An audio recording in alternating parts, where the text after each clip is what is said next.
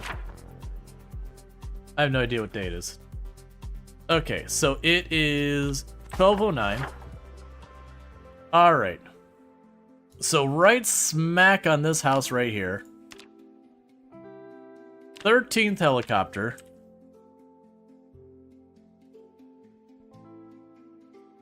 And it's 12/09/93.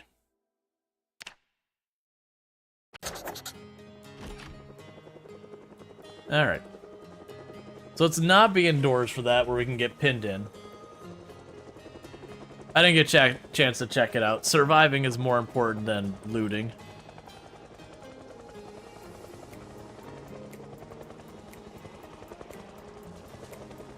Got anything fun in the mailbox? Just flyers. Okay.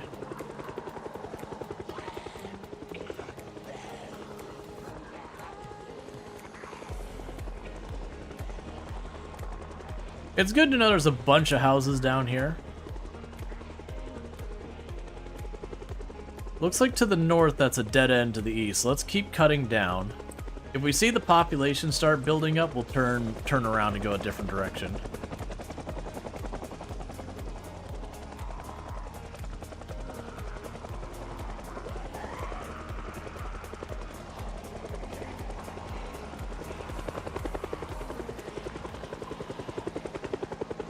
I'm not loving what I'm seeing.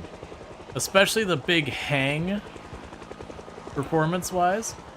Let's go the way we haven't seen as many zombies. Let's play this safe. So we're just gonna loop on back. Because it's looking like that's going down into something. Because I got a big building down there. I'm not sure what it is.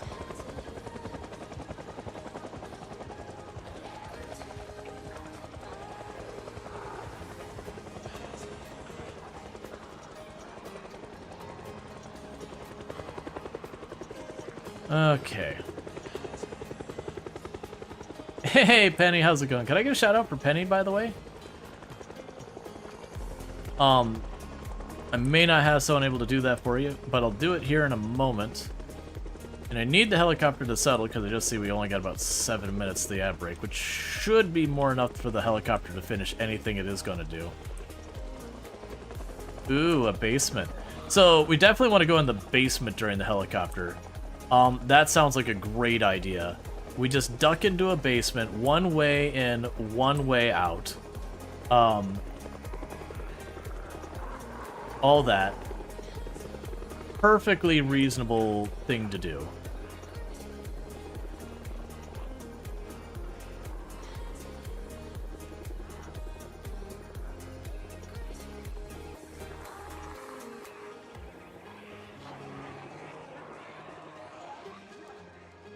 I'm just listening to every window blow out in that place. Yeah, a nice, dark basement. Should be safe. I kind of want to know what this big building is down here. My luck, it's just probably a barn.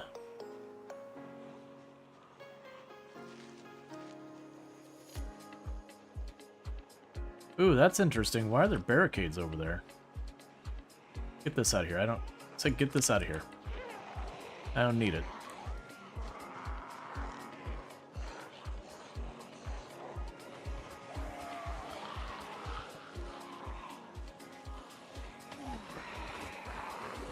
I, for a moment, thought I didn't actually climb over there. A1 hay. Hey, hey. There we go.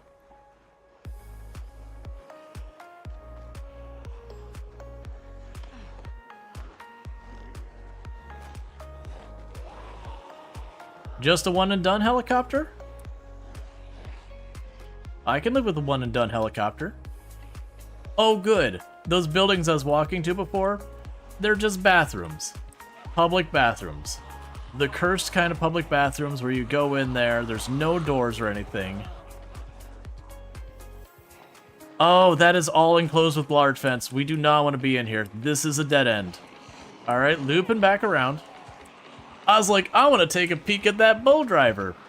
This is not the place to do it. That is tall fences on all sides. Hey, zombie, just ignore me, right, buddy? We can be cool. I don't really know how I'm looping back without going over where I just was.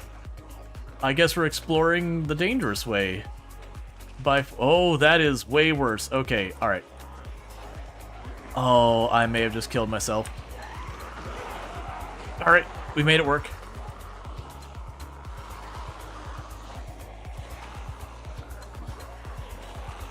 Hey, buddy, coming through.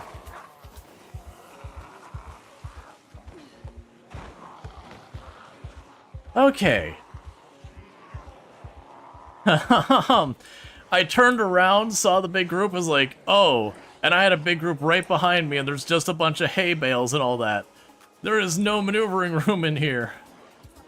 Okay. The good news is it was a one-and-done helicopter, so it probably didn't move much of any zombies.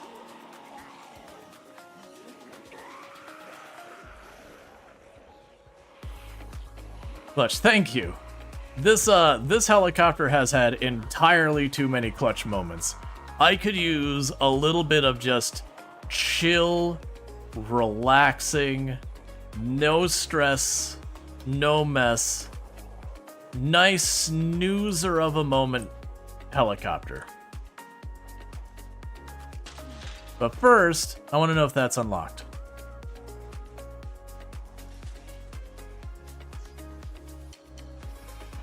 You open there, friend? You got a goodies in you? You are locked. Surprisingly, it has a freezer in it. Which I'm down to, like that's actually a thing that people did. I just haven't seen that in Project Zomboid before.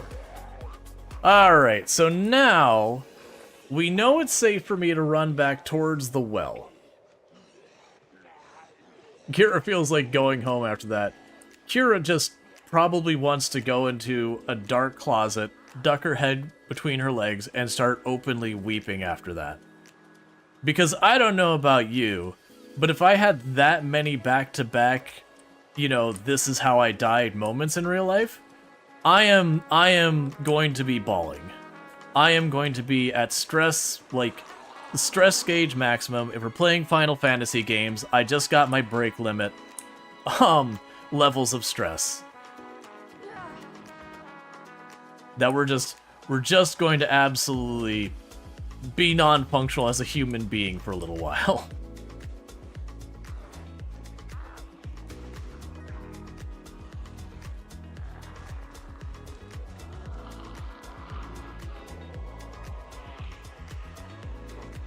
I'm not supposed to have zombies here. This is not where the zombies are supposed to be. This was clear a minute ago. Why you do this game? What's your favorite Final Fantasy game? Ooh, that is a good question, because I haven't played Final Fantasy since 8, I believe. Probably 6/3. You know, here in the US 3, outside of the US 6. Just because it is one of those games you're like, man, this has been a great game, here we are, we're at the final battle, and it's just the game giving you the big middle finger and said, son, this is the halfway point. It's very Castlevania Symphony of Night, and we're like, man, that was a good game. I'm happy we have hit, like, the perfect time for this to wrap up. It's like, nah, man, there's so much more here. You don't know. Alright, so we're not cutting across this field if I can help it with all the zombies here. So I'm going to try and get back to the railroad tracks and just see if we can't just walk up the railroad tracks.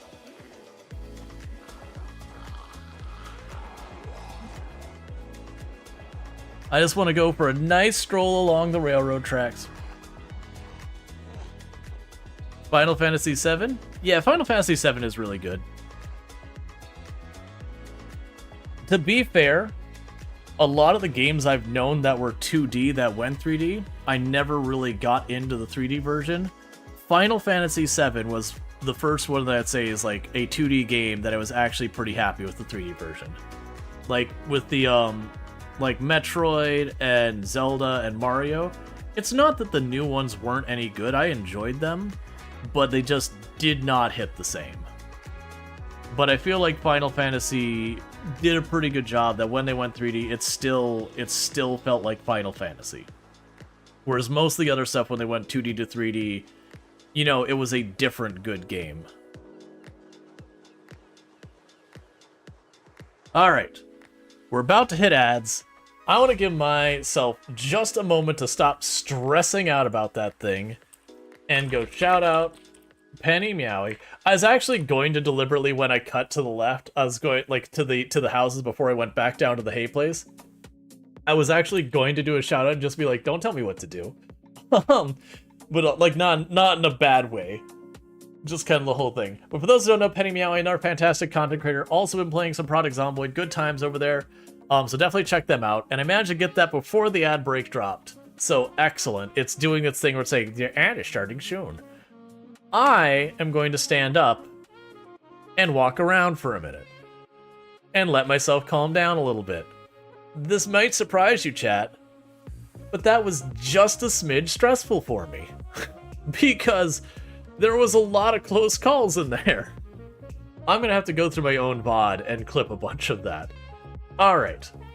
I'll be back in just a couple minutes. Thank you for tuning in.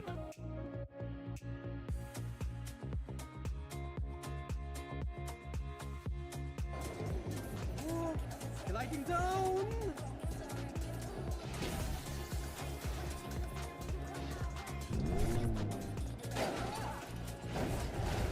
I need to not be holding the button if I do that. But yeah, so it is. Why did I go to the moon? I don't understand. Why? I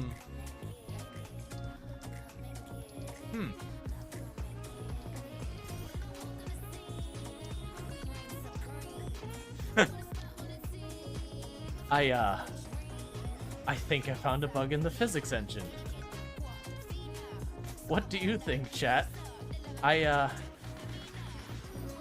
not sure what I hit, but I didn't just slam into the roof and get stuck here. Like we kind of glided up here. I have to find out. Storge.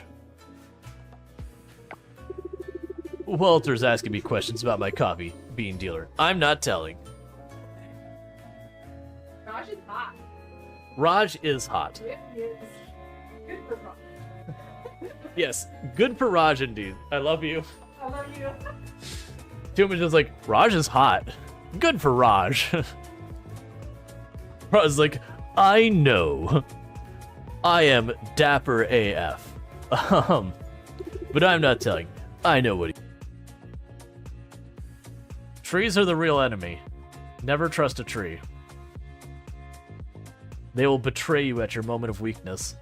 They will look you in the eyes as you reach forward and say, please help me, and they will spit on your hand and slap it away and watch you fail. And by that I mean a zombie will walk through and grab you and bite you in the face. But, you know, sometimes you got to just talk it up a little. Get more involved. I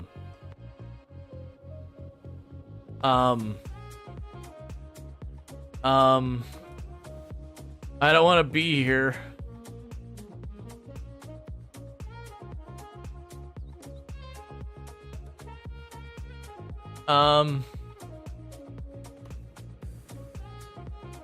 I missed.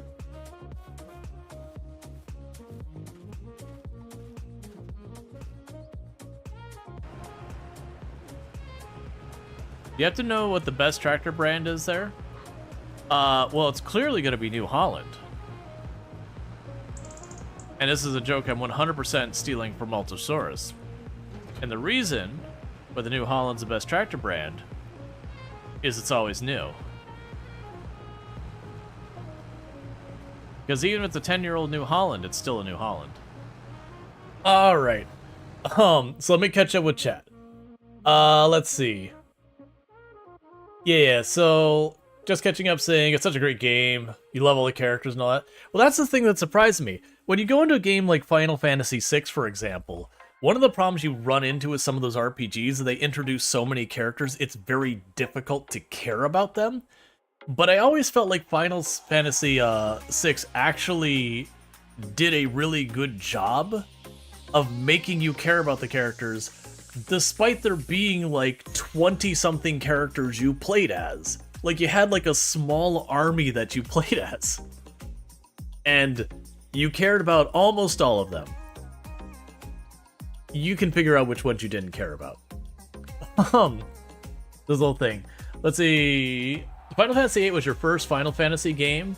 One of the boys at school introduced it to you because he thought you looked like Quidus. Man, I know I played Final Fantasy VIII and I really enjoyed that.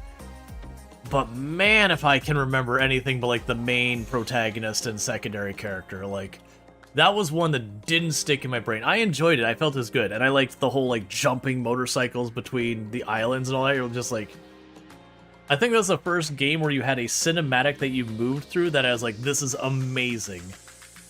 If I'm thinking the right, yeah, that was 8, because it was Final Fantasy VII was the first one they went 3D. Then there was 8 where they introduced like the gun swords and all that, where you could like hit the button while you were hitting to get extra damage.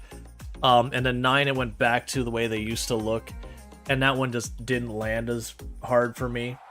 Like, it was good, but it's like that's kind of where I fell off. You were a platformer girl, never played an RPG. Changed your whole taste in games. Oh yeah, like there's definitely those ones. You played 7, 8, 10. How's his heart doing? I am still definitely amped up. Like, for the record, like, it's not like I was having like a heart murmur or something like that as any in danger. It's just like, okay, I am way high energy. Alright, so now that we're back, the plan here is I'm going to work my way up this railroad.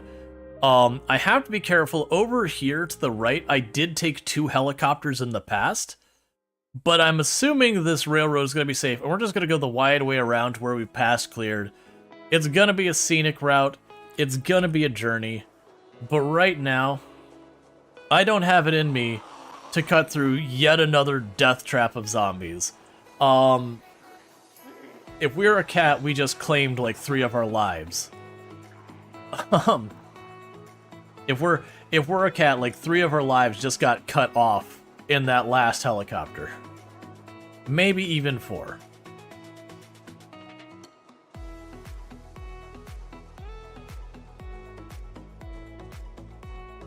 You know, I did Final Fantasy 1. I don't remember much about it. I remember playing Dragon Warrior for the NES way back in the day.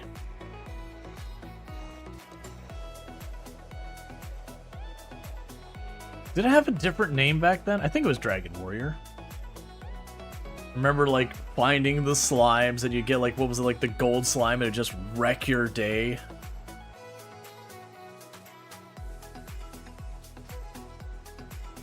I'm littering a second time in protest of the situation the helicopters have put me in. I usually actually go out of my way to not dump garbage everywhere. I'm gonna try cutting north here. If we see zombies, we just go right back down. Like, more than, like, 1 or 2. If I see, like, just a zombie or 2 or whatever, that's fine. You played Final Fantasy 1 on your old phone?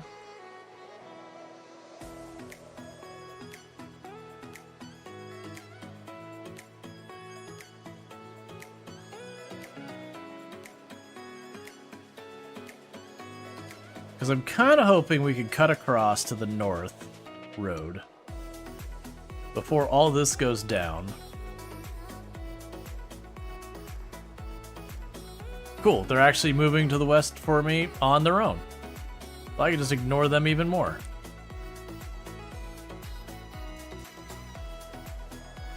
I think they saw me. Nope. I mean, honestly, even if they see me, once I get going to the up and down on here, I can just speedy down this way while they got across all those little rows. Got more zombies over here. Let's cut up this way.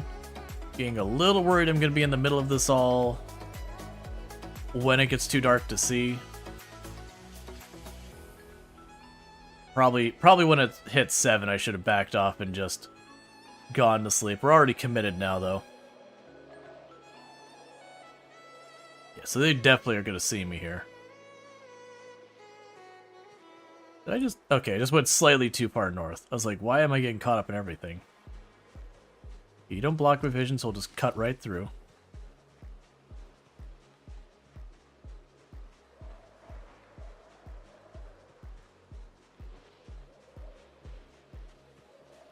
I'm gonna be real sad this is how I die.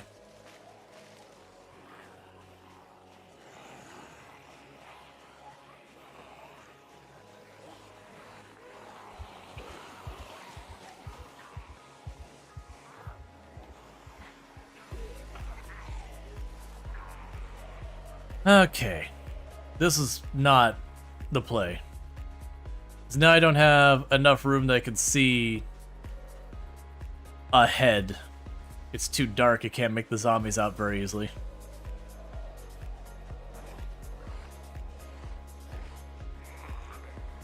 Yeah, I aggroed a crap ton behind me, I understand. I made a goof. Oh, open field, thank you. I say open field and it's just overrun by trees.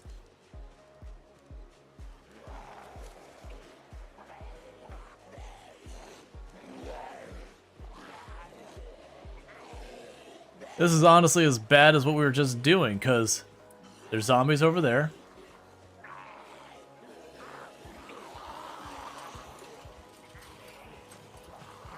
Oh, that's a no.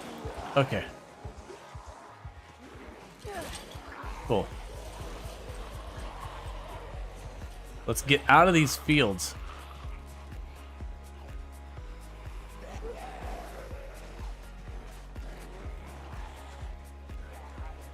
Come on. Honestly, if I had more snow, this would be easier because I would see the silhouettes moving on the snow. But there's just enough snow, I'm getting like the little traces of like a foot going by a pocket or whatever. Then having to react and try and pivot and just guess. Okay, we're almost to the road. I feel like once we get to the road, life will be way less terrifying. Alright, there's zombies up here. Or zombies, I have no idea.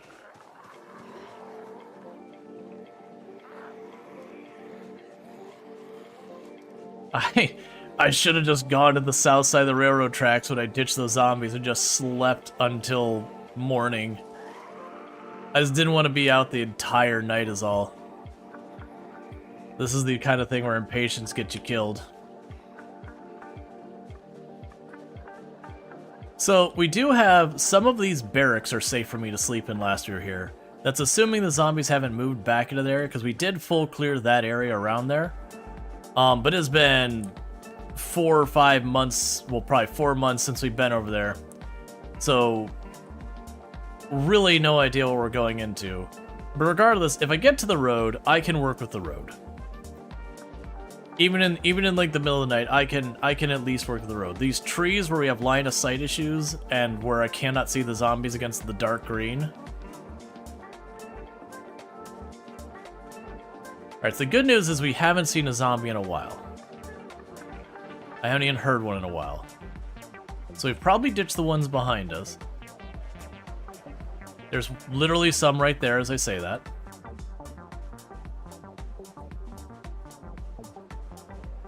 We're almost to the road.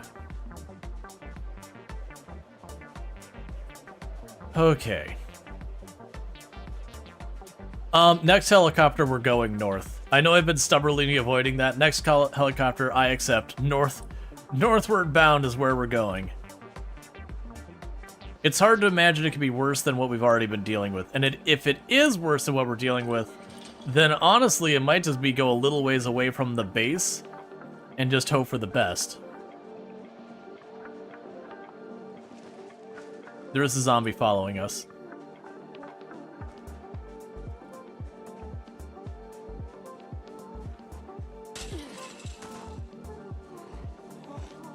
Well, crap.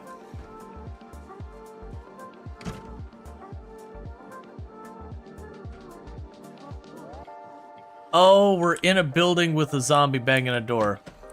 If I leave it there, we're gonna keep waking up again and again. Alright, you. I don't have a weapon in my hand. You. Stop it.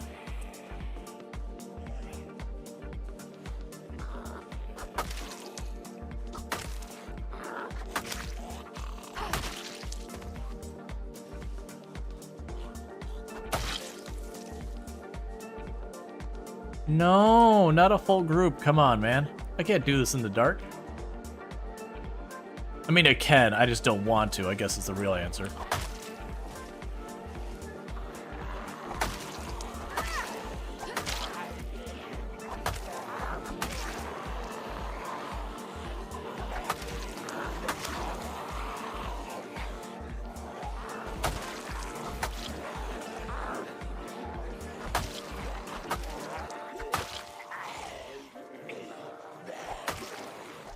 Ooh.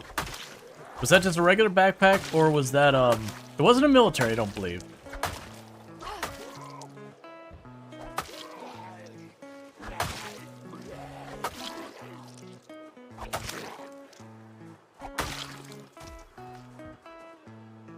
Okay.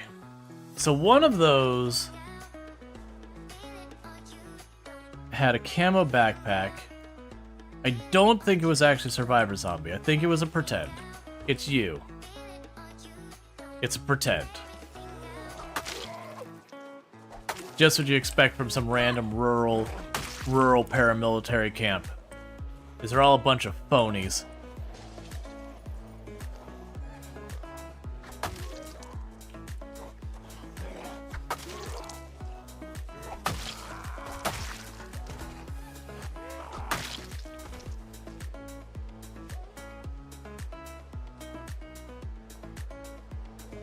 Ah, okay. I thought he was one door farther. I heard him. Alright, are you done?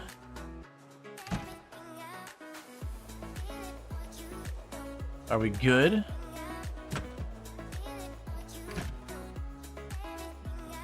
And now's where we go in the corner. We sit down and we openly cry.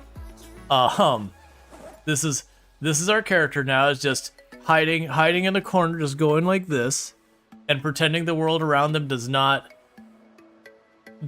exist. It's that part from Rick and Morty where it's like, yeah, we'll just go on one quick adventure. It'll be fine. Lickety split, be right back, and it'll be okay. And it shows them like screaming in the car, ripping their hair out and all that. It's that scene. That is our character's existence right now.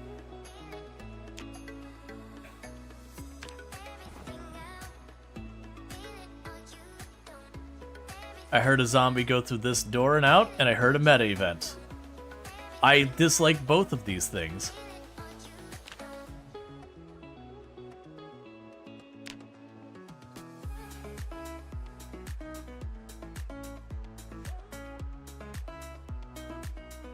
All right.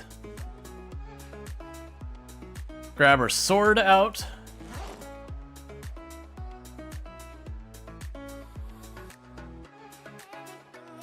We do want to sharpen that weapon, but I'm gonna need to wait till it's a little bit brighter to do that.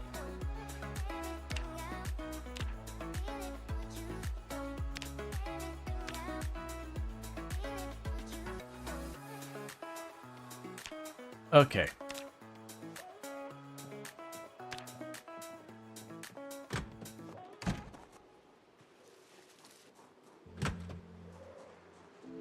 Alright, so we are not dead somehow. We're gonna go up here to these bathrooms. We're gonna top off our water. And I'm gonna start foraging my way home. Like I said, next helicopter, it's north. Does that potentially set me back in my goals? I don't care. Goals don't matter if we're dead. Where did you come? Okay, that's fine.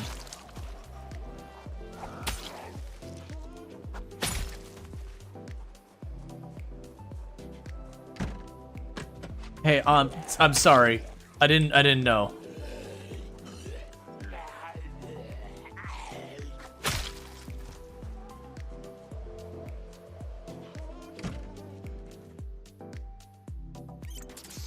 Okay. Yeah, occupied.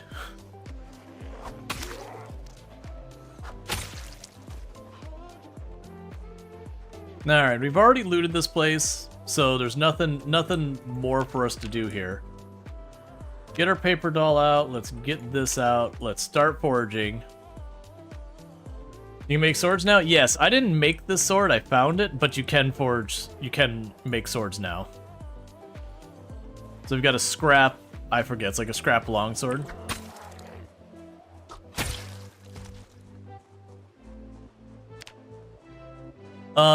Let's see. Is this a quarantine area? No. So this is like a we're not sure if it's like a summer camp or, you know, whatever kind of thing. But they had like a bunch of fishing and hunting stuff kind of thing floating around here. All right.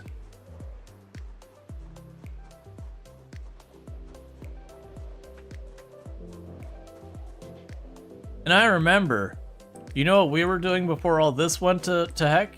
We were just getting ready to make our replacement weapons. Yeah, that we can just stay there.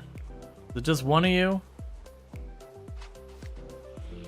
I do want that apple tree. That apple tree does look delicious. That apple tree can stay. It's an apple tree. It's not worth me fighting like 4 rally groups just to get it.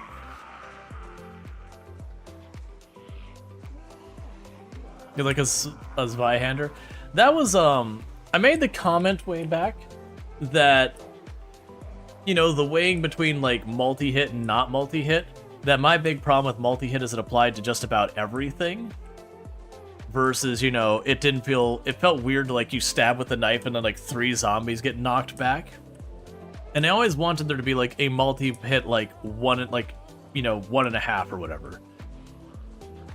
Yeah, no, we ate the canned food, I believe. Yeah, we ate all our canned food. I mean, we're not in any real danger for starvation. It would have just been nice to top off our food before we start heading back. Or at least like forage along the way so we're getting some food. Even over here is getting busy. I might genuinely be in a situation where it would be in my best interest to just keep clearing around our home and then just ride this out, like kill whatever zombies get nearby and slowly work our way out. I wonder, it's something I haven't done in forever. I wonder if, with the current situation, I'd be better off just taking the helicopter at home at this point, because the whole world is overrun by zombies. Like, middle of nothing, nowhere farm field, completely overrun by zombies.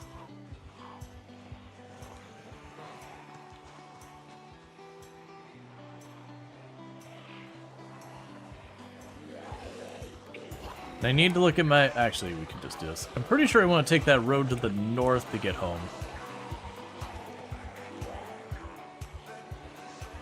Yeah, I do.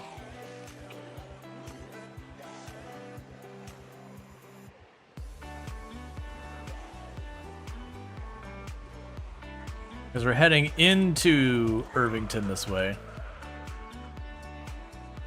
This is a much less scary place when it wasn't overgrown.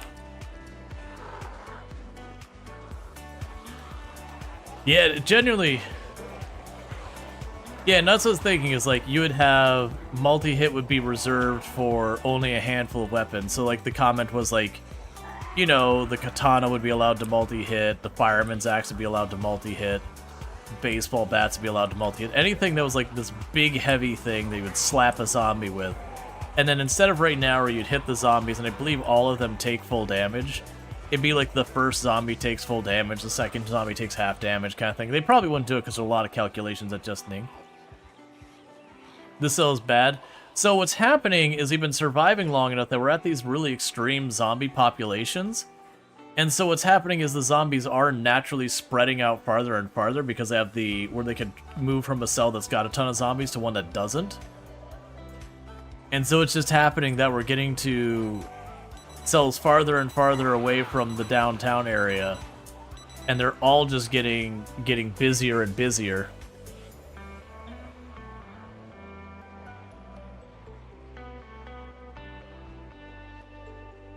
I mean, unless something changed. I was pretty sure, and it very well could have. I was able to multi-hit with the hunting knife way back. And that was like, while build 41 was I will back up my save. So it may have changed. But it used to be you could multi-hit with basically every weapon in the game. And that's where that comment came from, that I felt like multi-hit should be reserved for some of the weapons that would normally not be as optimal of choices. So like the sledgehammer would be allowed to multi-hit, the wood axe would be allowed to multi-hit. So you'd give up attack speed for being able to, you know, slap a bunch of zombies.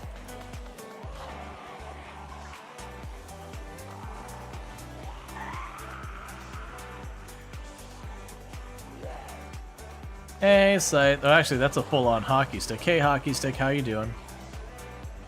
Alright, so this is the north route, by the way, whereas, like, this is where we'll go next. So the north route is also not going to be a good move. So very genuinely, I think we are in a pocket of not death in the middle of death. So I think our entire tactic of dealing with helicopters is to go outside and kill anything we see until we're tired and walk away. And just take it at home. The problem is, I'm only going to be able to do that 1 or 2 helicopters before we're completely overrun. Man, we're going to have to really amp up the kill count.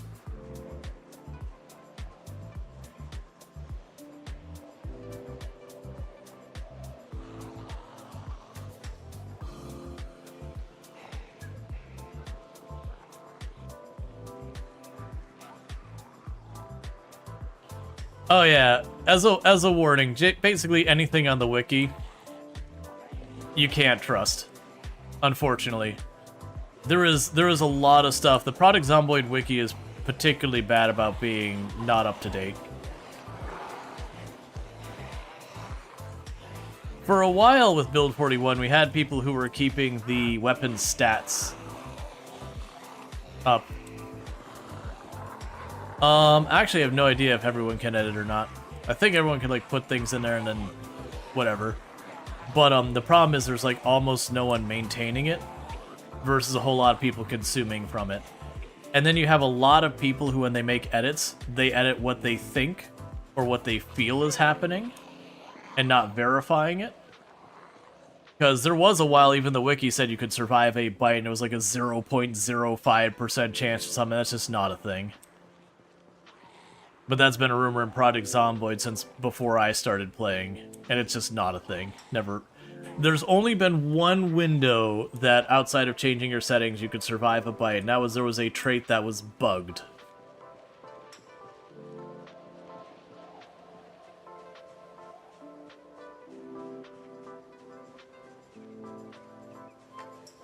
Yeah, no, I have no idea about Build 42. It's entirely possible they reworked it.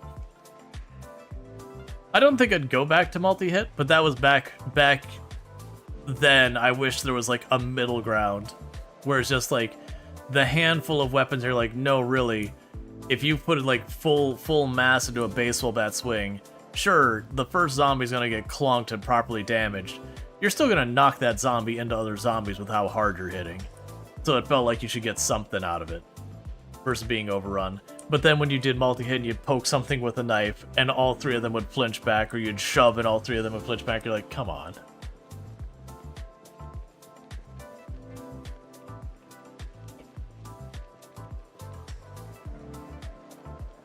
Yeah, so as you see, I've got like this pocket we've been clearing inside the middle of all of that garbage.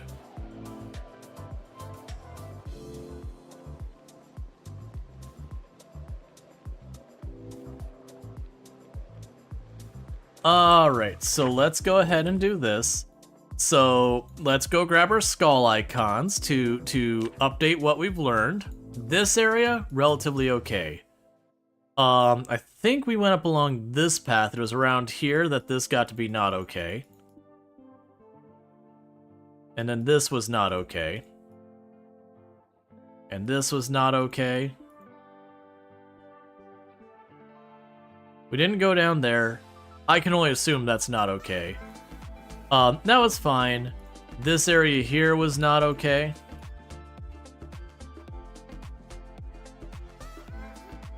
Yeah, my command is not quite up to date, but it's mostly correct what you see there. All of this was not okay. This is honestly alright over there. So, looking at where we have, for consideration of where we take our next helicopter, you know, it's probably fine. There's probably fine. I've got this pocket of okay in here, and everything else looks awful. I might be able to go... Oh, and this is not okay.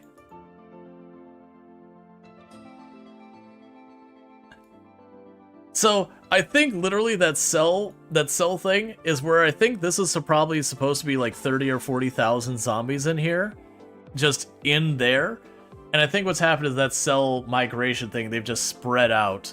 I honestly wonder how far all that can go. Like... You know, if you're up here in Louisville, would this gradually spread out and overtake the map on these pops? It would be cool to see how far that gets. I look forward to seeing when Mr. Lamprey puts out like the population movement, what we see. Because I'm now sitting here scratching my head going, what am I supposed to do with some of this?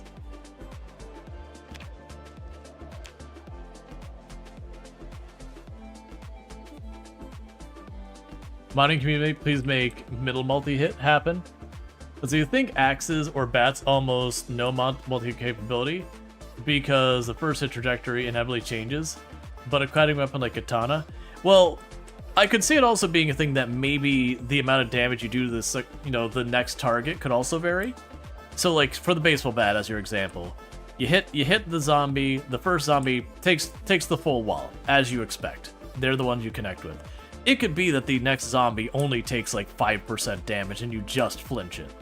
And again, the idea being you smacked one zombie into the other zombie. I'm not going to start using it again, but at least it was like back when I first messed with it. Because multi-hit, I want to say, was on by default back in the day, and you had to turn it off. Or maybe it was the different settings. It's been a long time. You'll see like one or two clips that come by that I have multi-hit, and that tells you that's a clip that's like 3 years old. Because that was when I first started playing Project Zomboid that I saw that stuff. 41 default settings with multi-hit on yet? Yeah, I thought so.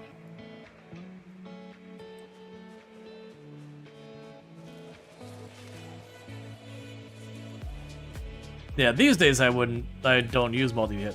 The reason I actually stopped using multi-hit, by the way, had nothing to do with like feeling a balance. I found having multi-hit on to be dangerous because you would just get greedy and want to get that extra zombie in for the hit and all that. Okay, so we look like we're all clear here. So I found I would just kept getting greedy with all those attacks. It's like, you know what? I would survive better if I turned this off and didn't have this as a possibility. That, like, just taking away this toy would give me better survival odds.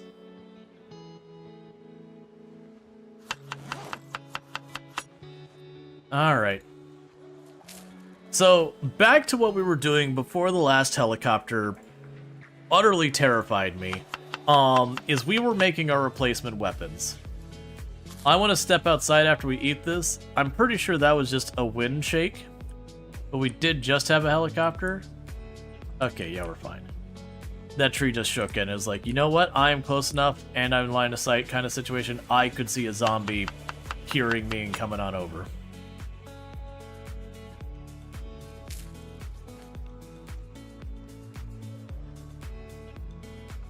Yeah, with watching new Project Zomboid players who hopped into Build 42, a huge chunk of them deaths come from greeting multi-hit. Oh, yeah. Yeah.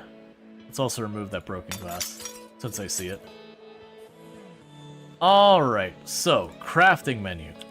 So, what we're going to go ahead and do is start by going down here. Because this is literally what I was working on when the helicopter, we got the alert. We were napping our stuff. Yeah, no, I want to say it was on by default in Apocalypse early on, and I will back up my save, but by the time it got to actually being available to everyone, not everyone could go to the, before it became the main branch, I want to say by the time it hit main branch, you know, it had gone to not being multi-hit. Okay, so let's see here. Do I have what I need to make a stone mallet?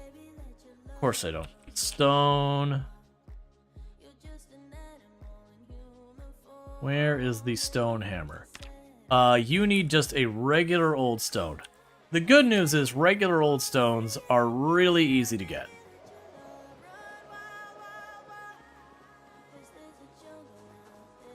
And also, let's grab this and put it in our bag again.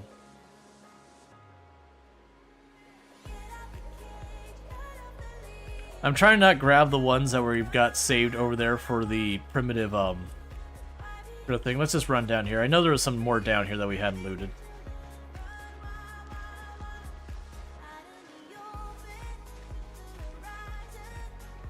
I'm willing to bet they're in the snow, and I'm not seeing them because they're in the snow, and that makes them harder to see. That's a large smooth stone.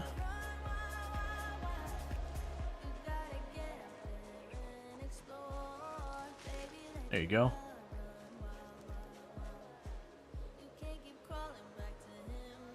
Oh, there we go.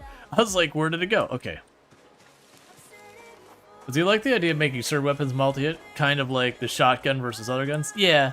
But that was a thought I had way back when, like, as you know, I'd only been playing the game for 2-3 months. I was like, oh, because I had turned off multi-hit because I found multi-hit to be really silly at times. I'm like, you know, I really wish there was a halfway between here, because, like, on one hand, it felt weird not hitting multiple zombies with, like, really, really big weapons.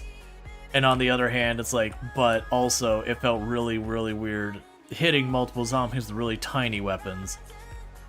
I was getting ahead and picking this up while we're walking by, and I could see it.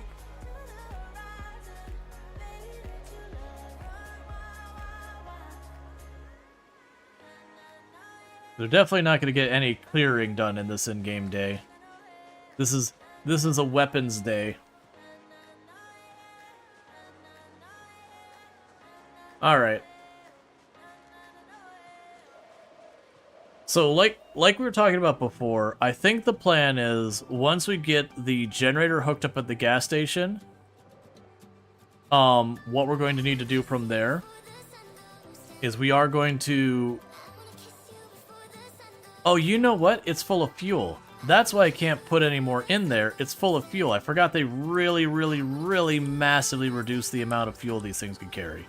Which is fine. I think that's actually a good idea, because I used to have those things where it'd have, you know, literal years worth of fuel shoved in it.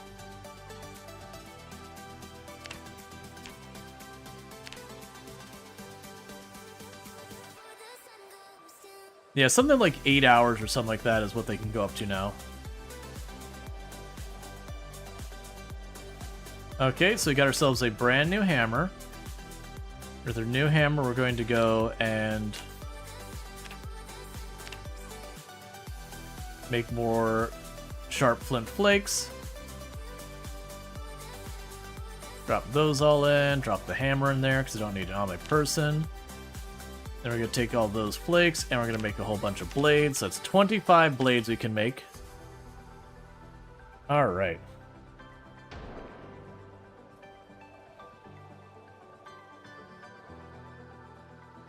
Yeah, no, I'd agree. If they had multi-hit weapons, that if you multi-hit, the multi-hit weapon should absolutely, you know, like, really take a chunk out of your endurance.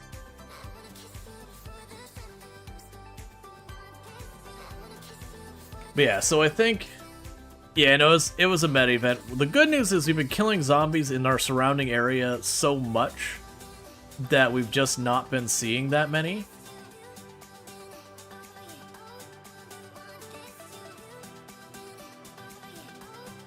Yeah, no, you're right that it probably just doesn't need more complexity. Like I said, at this stage, I wouldn't go back to multi-hit anyways. I'm just so used to not depending on it that...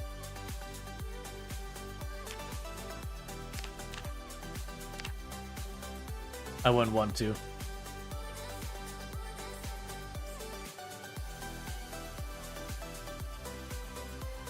Yeah, so I'm just gonna try and get all our weapons sorted out real quick.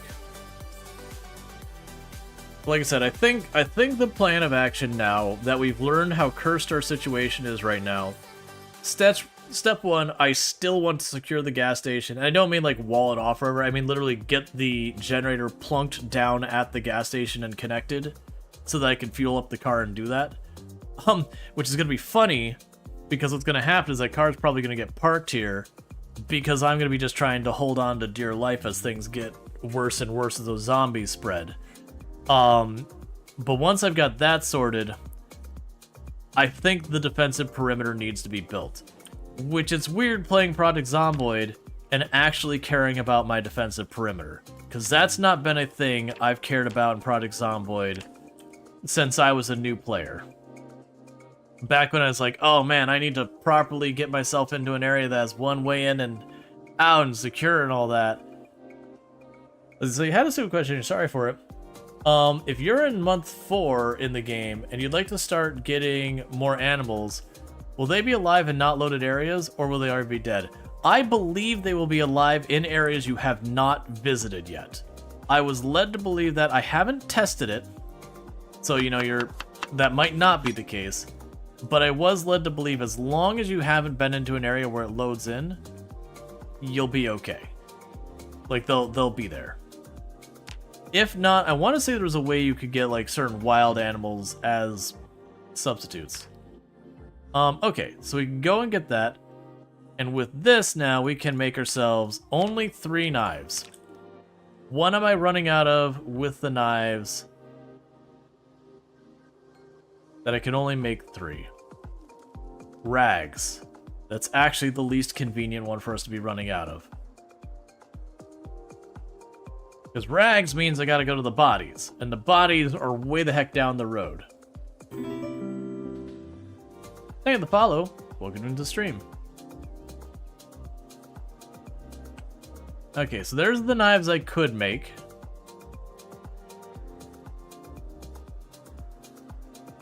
Interesting that I could do so many things with that. Okay. And it has the context menus for it. Alright, so you've got your water, you've got a couple of knives.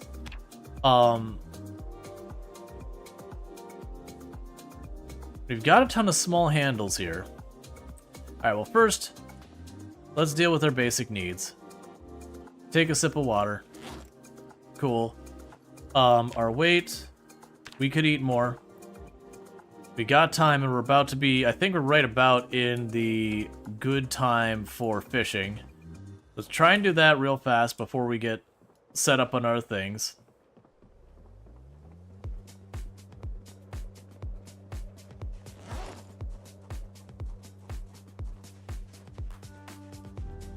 Still gonna pile rags. The problem is they're dirty rags, and you need clean rags to make weapons. Why? It's just the way it is. And then cleaning dirty rags is really laborious now. Okay, so no splashes up here. I did see there's one down there. I do see you over there, zombie. Alright, so add some bait.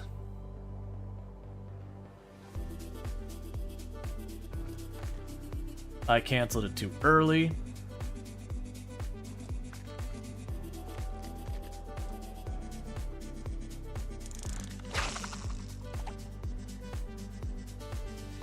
Because a bath would be very useful for cleaning dirty rags since your water's out. Maybe the bath at the house at the road. Oh, I would not use the fresh water to clean the rags. What I'd more likely do is get a duffel bag full of clothing from the bodies, bring them back, clean all the bodies in the lake, and then once I've cleaned all the clean all the clothes in the lake, and once I've cleaned the clothes, rip them. Because that does give the clean rags. It's something I kept putting off that people suggested, and then I'm like, I have to find a better way. All right, so we got a little fish here.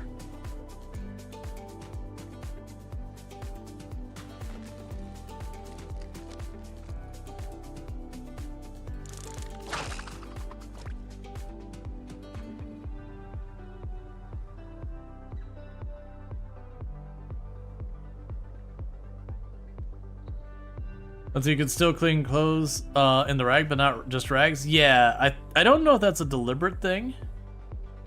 But yeah. So if you clean the clothes first, you get clean rags. If you try and clean rags, you have to use clean water to clean the rags. It's just the way it is. I don't think it should be that. They need to decide one way or the other. I personally feel like you should be allowed to clean the clothes in whatever, and it's just you can't disinfect without boiling. Because I don't think the rags are as big of an issue. Are you big? You might be big. You might be medium. You're fighting me a little bit, not that much.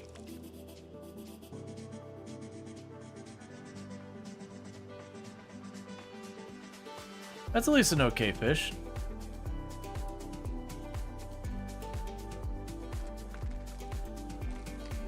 Yeah, so to clean a rag, you have to use fresh water. That's the catch. And what I mean by that, or sorry, clean water. So the lake is considered contaminated. So if you take a cooking pot of water, like tainted water, and then you boil it, you can use that. So any water you can drink without having to worry about your character getting queasy or anything like that.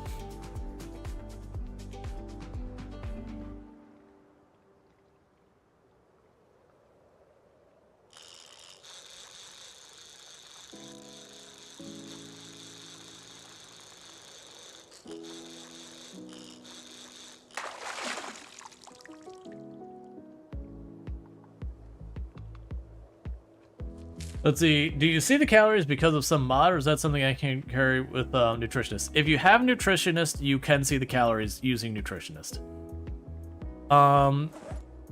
So I do have 400. It's not as much calories as I'd like. I don't really want to push this that much farther. We'll do one more cast, but this is getting a bit darker than I want to go.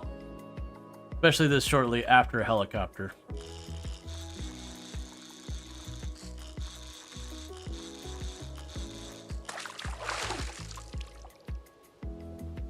Broken fishing net, that's just what it's going to be.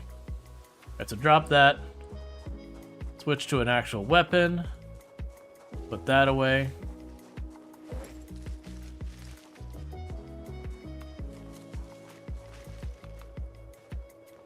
Put an actual weapon in her hands. I should have grabbed a cloth while I was over there. Oh, you know what? I could use the twigs and all that to start fire, can't I?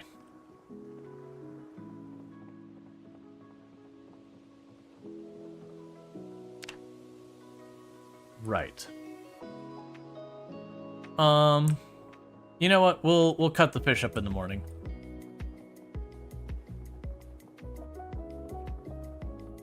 No, nutritionist is a trait. It's a trait. Our occupation is unemployed. This is a 0 to hero build. So if we actually look at our character, it says custom occupation. It used to say unemployed, but now it's custom occupation. So we did take a whole lot of negatives. We're down to mostly positives because our character started weak, unfit, obese, and I know they've changed their names, but you get the idea. We start with 0 strength, 0 fitness, and all that. Yeah, traits command doesn't contain... Yeah, no, it's not up to date. It changed the last one. I need to fix it. That's on me. Yeah, I don't remember what we dropped. I think we dropped... Well, yeah, if it says thick skin on it... Yeah, so we got rid of thick skin... we got nutritionist, and I don't remember what else we got. Speed demon? Either way. They also changed the point values on 1 or 2 things. Alright, so let's fast forward till it's, you know, late enough that we don't wake up in the middle of the night, and we can get all that stuff good to go. Alright, well I am happy Kira is back home safely. The thing that I'm not happy about is anything about my current situation. Because for those who missed what's going on and why I'm like, crap, this is rough, is we are slowly being surrounded by the zombies because they're moving cell to cell migration out. So, and of course we woke up having a nightmare. We've had so many nightmares in this run. so very many nightmares. And nightmares just screw up the amount, like how long you can stay out doing stuff the next day. Alright. You know, I can't blame her either. Like, very genuinely, we had like 4 or 5 clutch saves during that. That is a lot of rolling the dice with my own confidence and ability to survive. That jeez. Make a wish you had turned on sleeping med events. Yeah, we're getting nightmares like all the time. Anyways, with that said, what is going to be happening is it is getting to be about that time. So if you're over here on Twitch, don't go anywhere. If you have been enjoying tonight's content, you're not already following the channel, don't forget to drop that follow. That way you can find your way back here in the future. That is how this works. If you're watching over on YouTube, the stream will be ending abruptly. I don't have enough subscribers yet to be able to host, which is the equivalent of your rating. So, you know, get on that YouTube. With everyone over here on Twitch, though, don't go anywhere, because we're going to go find someone